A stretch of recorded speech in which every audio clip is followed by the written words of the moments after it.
Everyone, welcome to Krish talks. അപ്പോൾ നമ്മുടെ EDPയുടെ എക്സാം ഓറിയന്റഡ് ആയിട്ടുള്ള വീഡിയോസ് ആണ് നമ്മൾ ചെയ്തുകൊണ്ടിരിക്കുന്നത്. ചാപ്റ്റർ 1ന്റെ പാർട്ട് 1 ഓൾറെഡി അപ്ലോഡ് ചെയ്ത് കഴിഞ്ഞു. ഇത് അതിൻ്റെ പാർട്ട് 2 ആണ്. അപ്പോൾ ഇതിൽ നമ്മൾ ഈ ഒരു ഫസ്റ്റ് ചാപ്റ്റർ കംപ്ലീറ്റ് ചെയ്ത് പഠിക്കാനായിട്ട് പോവാണ് കേട്ടോ. അപ്പോൾ ഇതിന് മുന്നുള്ള പാർട്ട് 1 കാണാത്തവർ കണ്ടിട്ട് ഈ വീഡിയോ കാണാൻ ശ്രമിക്കുക. കണ്ടിന്യൂഷൻ ആണ്, ഞാൻ ലിങ്ക് താഴെ കൊടുക്കുന്നുണ്ട്. അപ്പോൾ നമ്മൾ കഴിഞ്ഞ പാർട്ടിൽ നിർത്തിയിട്ടുണ്ടായിരുന്നത് ഒരു ഓൺട്രപ്രണറിൻ്റെ ഒരു സക്സസ്ഫുൾ ആയിട്ടുള്ള ഒരു ഓൺട്രപ്രണർ ആവണമെങ്കിൽ ആൾക്ക് വേണ്ട ക്വാളിറ്റീസ് ആണ് നമ്മൾ പറഞ്ഞു നിർത്തിയിട്ടുണ്ടായിരുന്നത്. സോ നമ്മൾ ഇന്ന് സ്റ്റാർട്ട് ചെയ്യാനായിട്ട് പോകുന്നത് ഫങ്ഷൻസ് ഓഫ് ഓൺട്രപ്രണേഴ്സ് പറഞ്ഞിട്ടാണ്. ഓക്കെ, അപ്പോൾ നമ്മുടെ ഒരു ഓൺട്രപ്രണർ ചെയ്യുന്ന കാര്യങ്ങൾ planning the project, organising, risk taking, management, decision making, search for market, distribution of income, innovation, liaison with the ഗവൺമെൻറ്റുമായിട്ടുള്ള ഒരു ബന്ധം, അവരുമായിട്ട് കാര്യങ്ങൾ ഡീൽ ചെയ്യാനുള്ള ഒരു കഴിവ്, പ്രൊജക്റ്റ് ഇംപ്ലിമെൻറ്റേഷൻ, മറ്റുള്ള ഫങ്ഷൻസ്, ഇതൊക്കെയാണ് ഒരു ഓൺട്രപ്രണർ ചെയ്യുന്ന ഫങ്ഷൻസ്. അപ്പോൾ എക്സാമിന് ഷോർട്ടസ്റ്റ് ആയിട്ട് ഇത് ചോദിക്കുകയാണെങ്കിൽ ഇതൊരു ജസ്റ്റ് 2 വരിയിലൊന്ന് എക്സ്പ്ലെയിൻ ചെയ്യാനും കൂടി നിങ്ങൾ ശ്രമിക്കുക. നിങ്ങളുടേതായിട്ടുള്ള രീതിക്ക് ഒന്ന് എക്സ്പ്ലെയിൻ ചെയ്യാനും കൂടി ശ്രമിച്ചേക്കാം കേട്ടോ. ഓക്കെ, ഇനി നമ്മൾ അടുത്തൊരു important topic from first chapter, role of entrepreneur in economic development എന്നുള്ളതാണ്. നമ്മുടെ എക്കണോമിക് ഡെവലപ്മെൻറ്റിന് വേണ്ടി എന്തൊക്കെയാണ് ഒരു ഓൺട്രപ്രണർ ചെയ്യുന്നത് എന്നുള്ളത് കേട്ടോ. അപ്പോൾ ഇത്തരം ക്വസ്റ്റ്യൻസ് വന്നു കഴിഞ്ഞാൽ നിങ്ങൾ ആദ്യം എന്താണ് ഓൺട്രപ്രണർ എന്ന് എഴുതുക, അതിനുശേഷം നിങ്ങൾ ഈ ഒരു ആൻസറിലോട്ട് വരിക കേട്ടോ. അപ്പോൾ creating jobs, promoting capital formation, increasing the per capita income and GDP, improving the physical quality of life, improving the standard of living, helping the growth of infrastructure facilities. ഇതൊക്കെ നമുക്ക് വായിച്ചാൽ തന്നെ സിമ്പിളായിട്ട് മനസ്സിലാക്കാവുന്ന പോയിന്റ്സിലാണ് ഞാൻ കൊടുത്തിട്ടുള്ളത്. നമ്മുടെ ഇൻഫ്രാസ്ട്രക്ചർ ഫെസിലിറ്റിയുടെ ഗ്രോത്തിന് വേണ്ടി ഹെൽപ്പ് ചെയ്യുന്നുണ്ട്, നമ്മുടെ സ്റ്റാൻഡേർഡ് ഓഫ് ലിവിങ് ഇംപ്രൂവ് ചെയ്യാനായിട്ട് ഹെൽപ്പ് ചെയ്യുന്നുണ്ട്, മൊത്തത്തിൽ നമ്മുടെ ക്വാളിറ്റി ഓഫ് ലൈഫ് ഇംപ്രൂവ് ചെയ്യാൻ ഹെൽപ്പ് ചെയ്യുന്നുണ്ട്. പിന്നെ റിസോഴ്സസ് ഒക്കെ എഫക്റ്റീവായിട്ട് യൂട്ടിലൈസ് ചെയ്യുക, ഉള്ള റിസോഴ്സസ് എഫക്റ്റീവായിട്ട് യൂട്ടിലൈസ് ചെയ്യാനായിട്ട് ഹെൽപ്പ് ചെയ്യുന്നുണ്ട്. ദെൻ ഹാൻഡിക്രാഫ്റ്റ് ഐറ്റംസ് എക്സ്പോർട്ട് ചെയ്യുന്നു കൂടുതലായിട്ടും. ദെൻ ബാലൻസ്ഡ് റീജിയണൽ ഡെവലപ്മെൻറ്റ്സ്, അത് ബാക്ക്വേർഡ് ആൻഡ് ഫോർവേഡ് ലിങ്കേജസ്, ഇങ്ങനെയുള്ള എല്ലാ കാര്യം. ഇപ്പോൾ ബാക്ക്വേർഡ് ലിങ്കേജസ് എന്ന് പറഞ്ഞു കഴിഞ്ഞാൽ ലോക്കൽ സപ്ലൈസിൻ്റെ കയ്യിൽ നിന്നും റോ മെറ്റീരിയൽസ് എടുക്കുന്നതാണ്. ഫോർവേഡ് ലിങ്കേജ് എന്ന് പറഞ്ഞു കഴിഞ്ഞാൽ creating new market and opportunities. മനസ്സിലായോ? അപ്പോൾ ഇത്തരം കാര്യങ്ങളെല്ലാം തന്നെ ഒരു ഓൺട്രപ്രണർ ചെയ്യുന്ന കാര്യങ്ങളാണ്. നമ്മുടെ എന്താ പറയുക, എക്കണോമിക് ഡെവലപ്മെൻറ്റിന് വേണ്ടി നമ്മുടെ ഓൺട്രപ്രണർ ചെയ്യുന്ന കാര്യങ്ങളാണ്. ഇനി അടുത്തൊരു topic, very important area, factors affecting entrepreneurial growth എന്ന് പറയുന്നത് കേട്ടോ. വളരെ ഇമ്പോർട്ടൻ്റ് ആണ്. നമുക്ക് ഷോർട്ട് എസ്സേ എങ്ങനെയായിട്ടും ചോദിക്കാൻ സാധ്യതയുള്ള ഒരു ഏരിയ ആണ് കേട്ടോ. ഷോർട്ട് എസ്സേക്ക് വേണ്ടി പ്രിപ്പയർ ചെയ്ത് വെക്കുക നിങ്ങൾ. ഫസ്റ്റ് വരുന്നത് സൈക്കോളജിക്കൽ ഫാക്ടേഴ്സ് ആണ്. അതായത് സൈക്കോളജിക്കൽ ഫാക്ടേഴ്സിൽ തന്നെ നീഡ് ഫോർ അച്ചീവ്മെൻറ്റ്, ഒരു ഓൺട്രപ്രണർ അവരുടെ ഗോളിന് വേണ്ടി കൃത്യമായിട്ട് പരിശ്രമിക്കണം എന്നുള്ളൊരു കാര്യമാണ്. Then personal motive or expectations, അതായത് ഓൺട്രപ്രണറിയൽ ഒരു അംബിഷൻ വേണമല്ലോ, നമുക്കൊരു ലക്ഷ്യം വേണം, നമുക്കൊരു മോട്ടീവ്, ഒരു ലക്ഷ്യം നമുക്കുണ്ടായിരിക്കണം എന്നാണ് പറയുന്നത്. ദെൻ അതേപോലെ തന്നെ recognition motivates entrepreneurs through social acknowledgement and appreciation. അത് നമ്മൾ ഓൺട്രപ്രണേഴ്സിനെ എന്താ പറയുക, അപ്രീഷിയേറ്റ് ചെയ്യുക, അക്നോളജ് ചെയ്യുക എന്നുള്ളതാണ് അതിൽ വരുന്നത്. ദെൻ നീഡ് ഓഫ് അതോറിറ്റി, അതായത് ഒരു ഡിസിഷൻ മേക്കിങ്ങിലൂടെയും ലീഡർഷിപ്പ് സ്റ്റൈൽസിലൂടെയൊക്കെ ഇൻഫ്ലുവൻസ് ചെയ്യുക. അപ്പോൾ ഇത്രയും ഫാക്ടേഴ്സാണ് സൈക്കോളജിക്കൽ ഫാക്ടേഴ്സിൽ വരുന്നത്. ഓക്കെ, ഇതൊക്കെ നമ്മുടെ ഓൺട്രപ്രണറിയൽ ഗ്രോത്തിനെ ഹെൽപ്പ് ചെയ്യുന്നതാണ് കേട്ടോ, ഈ സൈക്കോളജിക്കൽ ഫാക്ടേഴ്സ്. പിന്നെ അടുത്തത് കൾച്ചറൽ ഫാക്ടേഴ്സ് ആണ്. നമുക്കറിയാം, നമ്മൾ ഒരു സംരംഭം മുന്നോട്ട് കൊണ്ടുപോകുന്ന സമയത്ത്, ഇതാണ് ഓൺട്രപ്രണറിയൽ ഗ്രോത്ത്, ഒരു സംരംഭത്തിൻ്റെ വളർച്ച. അപ്പോൾ ആ ഒരു വളർച്ചേനെ എന്താ പറയുക, ഹെൽപ്പ് ചെയ്യുന്ന അല്ലെങ്കിൽ ബാധിക്കുന്ന രണ്ടാമത്തെ ഫാക്ടറാണ് കൾച്ചറൽ ഫാക്ടർ. അതിൽ വരുന്ന ആൾക്കാരാണ് കൾച്ചർ. നമുക്കറിയാം, ഓരോരുത്തർക്കും അവരുടേതായിട്ടുള്ള ഒരു മൈൻഡ് സെറ്റ്, ബിഹേവിയർ ഉണ്ടാവും, അത് നമ്മുടെ ഗ്രോത്തിനെ എഫക്റ്റ് ചെയ്യും. പിന്നെ റിലീജിയസ് ബിലീഫ്, നമ്മൾ വിശ്വസിക്കുന്ന എത്തിക്സും വാല്യൂസ് ഉണ്ടായിരിക്കും. ദെൻ മൈനോറിറ്റി ഗ്രൂപ്പ്സ്, അതായത് ഓപ്പർച്യൂണിറ്റീസും ചാലഞ്ചസ് ഒക്കെ നമ്മൾ എഫക്റ്റ് ചെയ്യുന്നതാണ്. ദെൻ സ്പിരിറ്റ് ഓഫ് ക്യാപിറ്റലിസം, അതായത് നമ്മുടെ ഇന്നോവേഷൻ, പുതിയ പുതിയ കാര്യങ്ങൾ ചെയ്യുക, റിസ്ക് ടേക്കിംഗ്, ഓൺട്രപ്രണർഷിപ്പ്, ഇതെല്ലാം ഇതിനെ എഫക്റ്റ് ചെയ്യുന്ന ഫാക്ടേഴ്സാണ്. അപ്പോൾ കൾച്ചറൽ ഫാക്ടേഴ്സിൽ ഈ 4 എണ്ണമാണ് കൊടുത്തിരിക്കുന്നത്. അടുത്തത് സോഷ്യൽ ഫാക്ടേഴ്സ് ആണ്. ലെജിറ്റിമസി ഓഫ് ഓൺട്രപ്രണർഷിപ്പ്, അതായത് സൊസൈറ്റൽ ആക്സെപ്റ്റൻസും സപ്പോർട്ടും ആണ് അവിടെ ഉദ്ദേശിക്കുന്നത്. Then social marginality, then family, role model and association with similar type of individuals, caste system, occupation, education, social status, social responsibility, എല്ലാം നമ്മുടെ ഓൺട്രപ്രണറിയൽ ഗ്രോത്തിനെ എഫക്റ്റ് ചെയ്യുന്ന സോഷ്യൽ ഫാക്ടേഴ്സ് ആണ്. ഈ ഫാക്ടേഴ്സുകൾ ഓരോന്നും അതിൻ്റെ ഉള്ളിലത്തെ ഫാക്ടേഴ്സ് നിങ്ങൾ പഠിച്ചാൽ മതി. ഈ ലൈനൊക്കെ നിങ്ങൾക്ക് ഉണ്ടാക്കി എഴുതാവുന്ന ലൈനേ ഉള്ളൂ ഇതൊക്കെ. മനസ്സിലായോ? അടുത്തത് എക്കണോമിക്കൽ ഫാക്ടേഴ്സിൽ വരുന്നത് infrastructure facilities, availability of capital, availability of raw materials, labour condition, market, support system, government policy. ഇതൊക്കെയാണ് എക്കണോമിക് ഫാക്ടേഴ്സിൽ വരുന്നത്. ദെൻ പേഴ്സണൽ ഫാക്ടേഴ്സിൽ വരുന്നത് പേഴ്സണാലിറ്റിയും ഇൻഡിപെൻഡൻസും കമ്പൽഷനുമാണ്. അപ്പോൾ ഇത് ബൈ ഹാർട്ട് ചെയ്ത് തന്നെ പഠിക്കണം. മനസ്സിലായോ? ഇതിൻ്റെ ഉള്ളിലത്തെ വരികൾ നിങ്ങൾ ഉണ്ടാക്കി എഴുതിക്കോളൂ. പക്ഷേ 5 ഫാക്ടേഴ്സ് ഉണ്ടെന്നും ഓരോ ഫാക്ടേഴ്സിൻ്റെ ഉള്ളിൽ സബ് ഫാക്ടേഴ്സ് വരുന്നതും നിങ്ങൾ കൃത്യമായിട്ട് ബൈ ഹാർട്ട് ചെയ്തിട്ട് തന്നെ പഠിക്കാൻ ശ്രമിക്കുക. ഇനി നമ്മുടെ വെരി ഇമ്പോർട്ടൻറ്റ് ഒരു ഏരിയ, എന്താണ് ഓൺട്രപ്രണർഷിപ്പ് എന്നുള്ളത് നമ്മൾ സ്റ്റാർട്ടിങ്ങിൽ ജസ്റ്റ് ഒന്ന് പറഞ്ഞിട്ടുണ്ടായിരുന്നു. ഇതൊരു പ്രോസസ്സാണ്. ക്രിയേറ്റിംഗ് ആൻ എൻ്റർപ്രൈസ്, ഒരു എൻ്റർപ്രൈസ് ക്രിയേറ്റ് ചെയ്യുന്ന പ്രോസസ്സിനെ വിളിക്കുന്ന പേരാണ് ഓൺട്രപ്രണർഷിപ്പ് എന്ന് പറയുന്നത്. But it encompasses more than just starting a business. നമ്മളൊരു ബിസിനസ് തുടങ്ങുന്നതിനേക്കാളും ഒരു വലിയൊരു പ്രോസസ്സാണ് ഓൺട്രപ്രണർഷിപ്പിൽ വരുന്നത്. ഒരു ഐഡിയ കൊണ്ടുവരുന്നു, ഒരു റഫായിട്ട് ഒരു ഐഡിയ കൊണ്ടുവരുന്നത് മുതൽ ആ ഒരു ബിസിനസ് സക്സസ്ഫുള്ളി റൺ ചെയ്യുന്ന ഒരു എൻറ്റയർ പ്രോസസ്സിനെയാണ് നമ്മൾ ഓൺട്രപ്രണർഷിപ്പ് എന്ന് പറയുന്നത്. ഈ ഐഡിയ കൊണ്ടുവരുന്ന ആളെയാണ് നമ്മൾ ഓൺട്രപ്രണർ എന്ന് പറയുക. ക്ലിയർ ആയല്ലോ? അപ്പം അതിൻ്റെ മീനിങ് കാര്യങ്ങളൊന്ന് കൃത്യമായിട്ട് പഠിച്ചു വയ്ക്കുക. ഇവിടെ കൃത്യമായിട്ട് കൊടുത്തിട്ടുണ്ട്. ഓൺട്രപ്രണർഷിപ്പ് എന്ന് പറയുന്നത് അതൊരു പ്രോസസ്സാണ് എന്ന് നമ്മൾ പറഞ്ഞു. അതിൽ ഐഡിയ കൊണ്ടുവരുന്ന ഒരു പേഴ്സൺ ആണ് ഓൺട്രപ്രണർ എന്ന് നമ്മൾ പറഞ്ഞു. ദെൻ അതിലൊരു ഒബ്ജക്റ്റ് മാത്രമാണ് എൻ്റർപ്രൈസ്. മനസ്സിലായോ? അപ്പോൾ നിങ്ങളുടെ അടുത്ത് ഓൺട്രപ്രണർഷിപ്പ് എന്താണെന്ന് ചോദിച്ചു, അല്ലെങ്കിൽ ഓൺട്രപ്രണർ ആരാന്ന് ചോദിച്ചു. ആ 2 രീതിയിൽ ക്വസ്റ്റ്യൻ വന്നാലും നിങ്ങൾ ഇത് അങ്ങോട്ട് വരച്ചു വെച്ചോ. ഇപ്പം ഇതിൽ കൊടുത്തിട്ടില്ലേ ഈ ഒരു സംഭവം, ഇത് നിങ്ങൾ വരച്ചു വെച്ച് നോക്കിയേ, നിങ്ങൾക്ക് അവിടെ നല്ല രീതിക്കുള്ളൊരു മാർക്ക് കിട്ടും. മനസ്സിലായോ? അപ്പോൾ ഓൺട്രപ്രണറിനെ പറ്റി ചോദിച്ചാലും ഓൺട്രപ്രണർഷിപ്പിനെ പറ്റി ചോദിച്ചാലും ഇതങ്ങോട്ട് കുഞ്ഞിതായിട്ടൊന്ന് വരച്ച് വെച്ച് കഴിഞ്ഞാൽ അപ്പം തന്നെ നമുക്ക് മാർക്ക് കിട്ടും. ഇനി അടുത്തൊരു ഇമ്പോർട്ടൻറ്റ് ഷോർട്ട് എസ്സേ ക്വസ്റ്റ്യൻ ആണ് ഓൺട്രപ്രണറും മാനേജറും തമ്മിലുള്ള വ്യത്യാസം. ഇത് നമുക്ക് പ്രീവിയസ് ഇയറിൽ ചോദിച്ചിട്ടുള്ള ഒരു ഷോർട്ട് എസ്സേ ആണ് കേട്ടോ. അപ്പം ഇങ്ങനെ വ്യത്യാസം ചോദിക്കുന്ന സമയത്ത് ഇതേപോലെ ടേബിളാക്കി എഴുതാം, അല്ലെങ്കിൽ പാരഗ്രാഫ് തിരിച്ച് 2 ഡിഫറെൻറ്റ് പാരഗ്രാഫിലാക്കി എഴുതിയാലും കുഴപ്പമൊന്നുമില്ല. ഓൺട്രപ്രണർ എന്ന് പറയുന്നത് ഒരു വെഞ്ചർ സ്റ്റാർട്ട് ചെയ്യുന്ന ഒരാളെയാണ് നമ്മൾ ഓൺട്രപ്രണർ എന്ന് പറയുക. ഐഡിയ കൊണ്ടുവന്ന് ഒരു പുതിയൊരു ഇത് സ്റ്റാർട്ട് ചെയ്യുന്ന ആളെയാണ് ഓൺട്രപ്രണർ എന്ന് പറയുക. പക്ഷെ മാനേജർ എന്ന് പറയുന്നത് ഓൾറെഡി ആരോ സ്റ്റാർട്ട് ചെയ്ത ഒരു ബിസിനസ് നോക്കി നടത്തുന്ന ആളാണ് മാനേജർ. ഇപ്പോൾ കൃഷ്ണോക്സ് എന്ന് പറയുന്ന ഒരു ഐഡിയ കൊണ്ടുവന്ന് ഇത് പ്രവർത്തിക്കുന്ന ആളാണ് ഞാൻ, കൃഷ്ണേന്ദു എന്ന ഞാൻ. അപ്പം ഞാനൊരു ഓൺട്രപ്രണറാണ്. ഞാൻ ഇതിലെ കാര്യങ്ങൾ നോക്കി നടത്താനായിട്ട് എൻ്റെ ഫ്രണ്ടിനെ അപ്പോയിൻറ്റ് ചെയ്യാണ്. അപ്പോൾ ഫ്രണ്ട് ഇവിടുത്തെ മാനേജറാണ്. See the difference. മനസ്സിലായോ?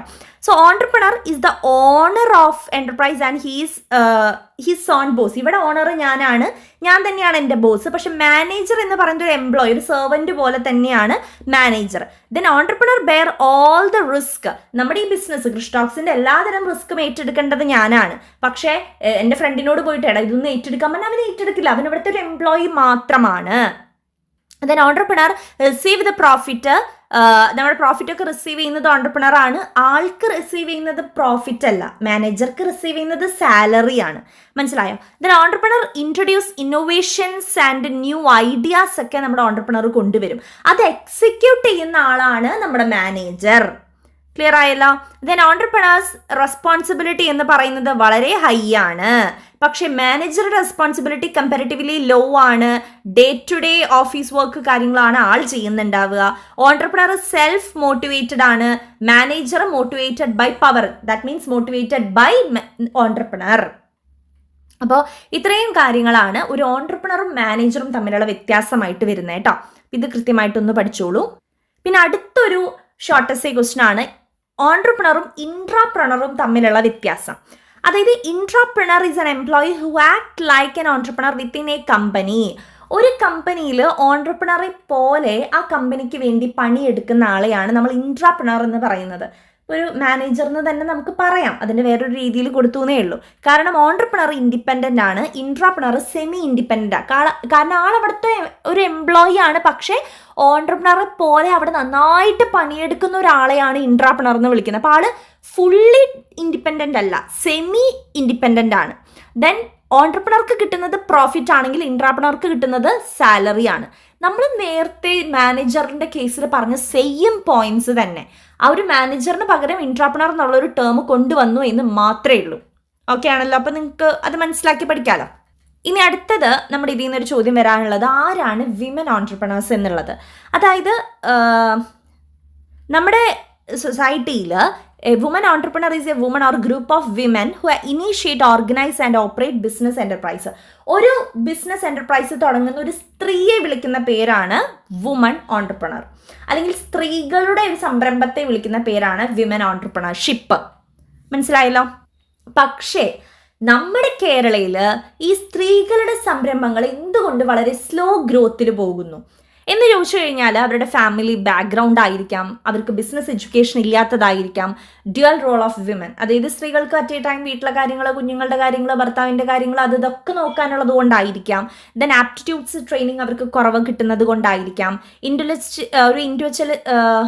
ഇൻഡിവിജ്വലിസ്റ്റിക് സ്പിരിറ്റിൻ്റെ ഒരു ആബ്സെൻസ് കൊണ്ടായിരിക്കാം. Then lack of freedom to choose a job, ഒരു ജോബ് ചൂസ് ചെയ്യേണ്ട ഫ്രീഡത്തിൻ്റെ കുറവ് കൊണ്ടായിരിക്കാം നമ്മുടെ കേരളത്തിൽ ഈ വിമൻ ഓൺട്രപ്രണർഷിപ്പിൻ്റെ ഗ്രോത്ത് വളരെ കുറവാണ്, സ്ലോ ഗ്രോത്ത് ആണ്. അപ്പം അതിൻ്റെ കാരണം ചോദിക്കാം കേട്ടോ. അപ്പം അങ്ങനെ ചോദിക്കുന്ന സമയത്ത് വിമൻ ഓൺട്രപ്രണർഷിപ്പ് എന്താണെന്ന് എഴുതുക, വിമൻ ഓൺട്രപ്രണർ ആരാന്ന് എഴുതുക, അതിനുശേഷം ഈ സ്ലോ ഗ്രോത്തിനെ കുറിച്ച് എക്സ്പ്ലെയിൻ ചെയ്യും. ഇനി ഈ പറയുന്ന വിമൻ ഓൺട്രപ്രണേഴ്സ് ഫേസ് ചെയ്യുന്ന ഒരു ചാലഞ്ച് എന്ന് പറയുന്നത് shortage of finance, shortage of raw material, inadequate marketing facilities, keen competition, high cost of production, family responsibilities, low mobility, lack of education, lack of training, ഇത്തരത്തിലെ പല ചാലഞ്ചുകൾ ഒരു സ്ത്രീ അനുഭവിക്കുന്നുണ്ട്. അതുകൊണ്ടൊക്കെ തന്നെയാണ് ഈ സ്ലോ ഗ്രോത്ത് ഉണ്ടാകുന്നത്. ക്ലിയർ ആയോ? അപ്പോൾ ചാലഞ്ചസ് ഓർ പ്രോബ്ലംസ് എന്നും പറഞ്ഞും ക്വസ്റ്റ്യൻ വരാം, അല്ലെങ്കിൽ സ്ലോ ഗ്രോത്തിൻ്റെ റീസൺ ചോദിച്ചിട്ടും. ഇനി ഫൈനലായിട്ട് നമുക്ക് ഈ ഒരു ചാപ്റ്ററിൽ പഠിക്കാനുള്ള ഒരു ടേം EDP ആണ്. EDP എന്നുള്ളൊരു ടേമാണ് നമ്മുടെ ബുക്കിൻ്റെ പേര് അല്ലെ, entrepreneurship development programs. Aims at comprehensive development of trainees as entrepreneurs, develop skills and knowledge for entrepreneurship. അതായത് ഓൺട്രപ്രണറിയൽ ഡെവലപ്മെൻറ്റ് പ്രോഗ്രാംസ് എന്ന് പറഞ്ഞു കഴിഞ്ഞാൽ സംരംഭങ്ങൾ തുടങ്ങുന്ന സംരംഭകർക്ക് അത്യാവശ്യം ട്രെയിനിങ്ങും ഡെവലപ്മെൻറ്റ്സും കൊടുക്കുക. അതിന് വേണ്ടിയിട്ടുള്ള പ്രോഗ്രാംസ് ആണ് ഓൺട്രപ്രണറിയൽ ഡെവലപ്മെൻറ്റ് പ്രോഗ്രാംസ് എന്ന് പറയുന്നത്. അതിൻ്റെ നീഡ് എന്താണെന്ന് ചോദിച്ചു കഴിഞ്ഞാൽ, ഡെവലപ്പ് ഫസ്റ്റ് ജനറേഷൻ ഓൺട്രപ്രണേഴ്സ്. ഈ ഫസ്റ്റ് ജനറേഷൻ ഓൺട്രപ്രണേഴ്സ് ആരാന്നുള്ളത് നമ്മൾ പാർട്ട് 1 പഠിച്ചിട്ടുണ്ടായിരുന്നത്. ഇത് ഒരു തരത്തിലും ഓൺട്രപ്രണർഷിപ്പ് ബാക്ക്ഗ്രൗണ്ട് ഇല്ലാത്ത പുതിയതായിട്ട് മാർക്കറ്റിലോട്ട് വന്ന ഒരു സംരംഭകൻ, ഒരു ബാക്ക്ഗ്രൗണ്ടും ആൾക്കില്ല, ഇത് ബിസിനസ് ചെയ്തൊരു ശീലമോ കാര്യങ്ങളോ ഇല്ല, അങ്ങനെ ഒരാൾക്ക് ട്രെയിനിങ് അത്യാവശ്യമാണ്.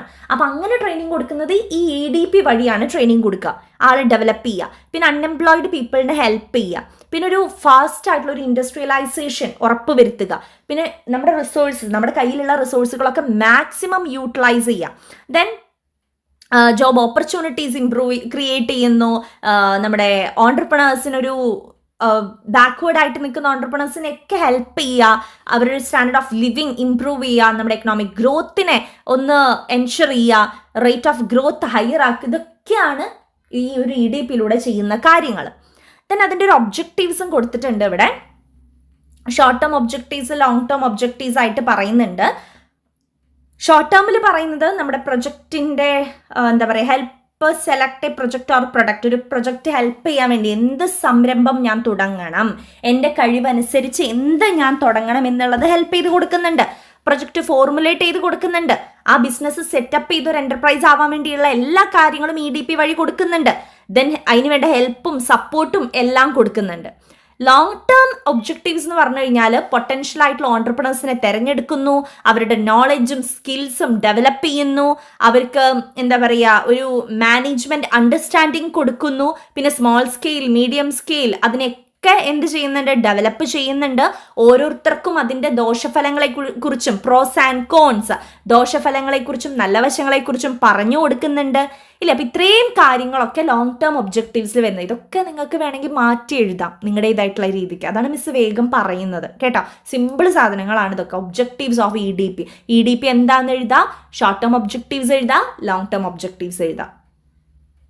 ദെൻ നമ്മുടെ ഈ ഒരു ചാപ്റ്ററിലെ final area training to entrepreneurs. അതായത് ഈ ഓൺട്രപ്രണേഴ്സിന് ട്രെയിനിങ് അത്യാവശ്യമാണ്. അപ്പോൾ പലതരത്തിലുള്ള ട്രെയിനിങ് മെത്തേഡ്സും അവൈലബിൾ ആണ്. ഇത് very very very important area.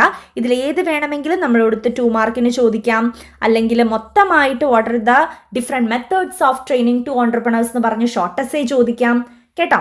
അപ്പോൾ ഫസ്റ്റ് മെത്തേഡ് എന്ന് പറയുന്നത് ലെക്ചർ മെത്തേഡാണ്. ഇവിടെ ഒരു ഗ്രൂപ്പ് ഓഫ് ഓൺട്രപ്രണേഴ്സിന് ഒരു ക്ലാസ് എടുത്ത് കൊടുക്കുന്നത് പോലെ എന്ത് ചെയ്യുന്നു, ലെക്ചർ പ്രൊവൈഡ് ചെയ്യുന്നു. It's A 1 way communication method often used for large group. ഒരു 1 വേ കമ്മ്യൂണിക്കേഷൻ ആണ്. ഇവിടെ ഞാൻ ഇങ്ങനെ നിന്ന് സംസാരിക്കുന്നത് പോലെ ഒരാൾ നിന്ന് ക്ലാസ് എടുക്കുന്നു. അവരുടെ ഓൺട്രപ്രണേഴ്സിനൊന്നും സംസാരിക്കാനൊന്നും ഉണ്ടാവില്ല.